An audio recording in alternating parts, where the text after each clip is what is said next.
রিজিকের মালিক কে? আপনাকে আল্লাহ পাক যতটুকু রিজিক দিয়েছেন তাকদিরে লেখা আছে না? তাকদিরে লেখা আছে না? তাকদিরে লেখা আছে যেটা, সেটা কি আপনি না খেয়ে মরবেন নাকি? যদি আপনার তাকদিরে থাকে যে আপনি 50 বছর বাঁচবেন, 50 বছরে আপনি 500 মন চাল খাবেন, কথার কথা, ওই চালের এক দানা বাকি থাকতে আপনি মরবেন? মরবেন না। তাহলে রিজিক কি আমার সাথে সম্পৃক্ত না আল্লাহর সাথে সম্পৃক্ত? এই বিশ্বাসটা করতে হবে তো। দাঁড়িয়ে রাখলে কি মেয়েরা পছন্দ করবে না নাকি? বলেছে যে বিয়ে করবো না দাঁড়িয়ে রাখলে, এমন কথা বলেছে? যদি কোনো মেয়ে এরকম কথা বলে, ওই মেয়েকে বিয়ে করার দরকার নেই আপনার। যদি কোনো মেয়ে আপনাকে বলে যে দাঁড়িয়ে রাখলে ভালো লাগে না, শেভ করতে হবে, না হলে বিয়ে হবে না, বিয়ে করবো না, ওই মেয়েকে বিয়ে না করাই উচিত আপনার। মানে আপনাকে বিয়ে করার যোগ্যতাই হয়নি তার, ওর তো যোগ্যতাই হয়নি আপনাকে বিয়ে করা, সে তো দাড়ি নিয়ে প্রশ্ন তুলছে। যে মেয়ে বলবে যে নবীর সুন্নত আছে এজন্য আপনাকে পছন্দ করি, তখন বুঝবেন যে হ্যাঁ, এই মেয়ের মধ্যে ভালো কিছু আছে।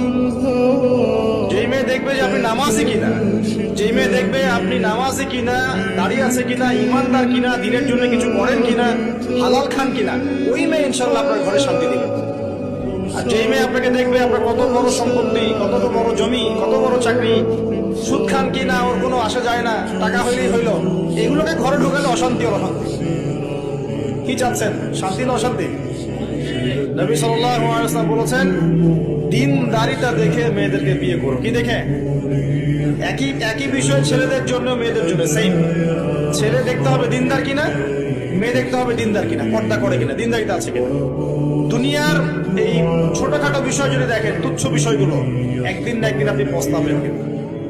আর যদি আপনি দিনদারিতা দেখেন, ইনশাল্লাহ আপনি কোনোদিন পস্তাবেন না ইনশাল্লাহ। আল্লাহ পাক তৌফিক দান করে দেন। এটা একটা বড় সিদ্ধান্ত জীবনের। এই সিদ্ধান্তে যদি ভুল করে ফেলেন, সারা জীবন পস্তাতে হবে। অতএব এখানে বেশি আবেগে ফ্যান্টাসিতে ভুগবেন না। ঠান্ডা মাথায় দিনদারিতাকে অগ্রগণ্য করে আপনি ছেলে দেখবেন বা মেয়ে দেখবেন ইনশাআল্লাহ। আর গার্ডিয়ান যারা পরিবারের পিতামাতা আছেন, তাদেরকেও বলবো, দুনিয়ার এই বিষয়গুলোকে বেশি প্রাধান্য দিতে যাবেন। কত বড় চাকরি করে, কত বড় জমির মালিক, কত বেশি টাকা, এগুলো পরের বিষয়। আগের বিষয় হচ্ছে আপনার ওই জামাই দিনদার কিনা, আগের বিষয় হচ্ছে তার মধ্যে ইসলাম আছে কিনা, শুরুর বিষয় হচ্ছে আপনার ওই মেয়ের মধ্যে দিনদারিতা আছে কিনা। এটা নসিহত করে গেলাম। যদি আপনি বুদ্ধিমান হন, তাহলে আমার নসিহত গ্রহণ করবেন, তাহলে কিন্তু সারা জীবন পস্তাতে হবে। যারা বেদিন জামাই বিয়ে করেছে আর বেদিন মেয়ে বিয়ে করেছে, তারা বুঝবে যে আমার কথার মর্ম কত। তারা এখন ইচ্ছা করে লাইনে আনতে পারছে না, পারছেন?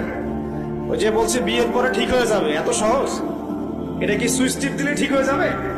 মানুষের মনটা খুব জটিল একটা বিষয়।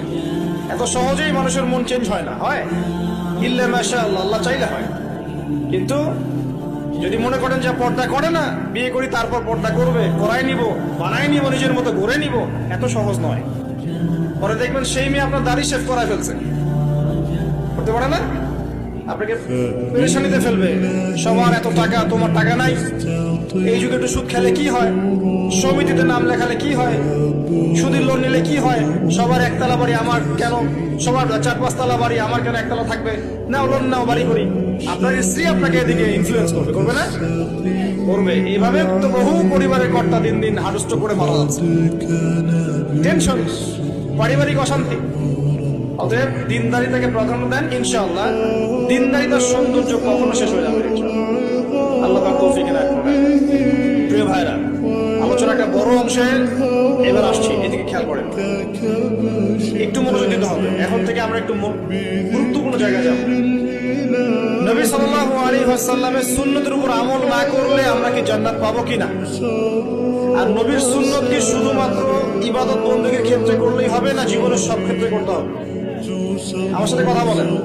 নবীর সুন্নত কি শুধু ইবাদত বন্দেগীতেই করব, নাকি জীবনের সব ক্ষেত্রে করব? আল্লাহর নবী সাল্লাল্লাহু আলাইহি ওয়াসাল্লাম মাত্র 23 বছরে আইয়ামে জাহিলিয়াতকে সরিয়ে দিয়েছেন কি দেন নাই? আইয়ামে জাহিলিয়াতের শিরক, ওখানকার আপনার সুদ, ওখানকার আপনার জিনা, ওখানকার মাদক, ওখানকার গোত্রীয় হানাহানি 23 বছরের মধ্যে পরিবর্তন হয়েছে কিনা?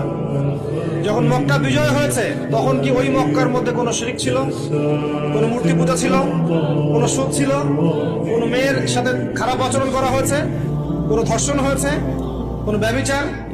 গোত্রীয় হানাহানি, না সবাই ভাই ভাই হয়ে গেছে?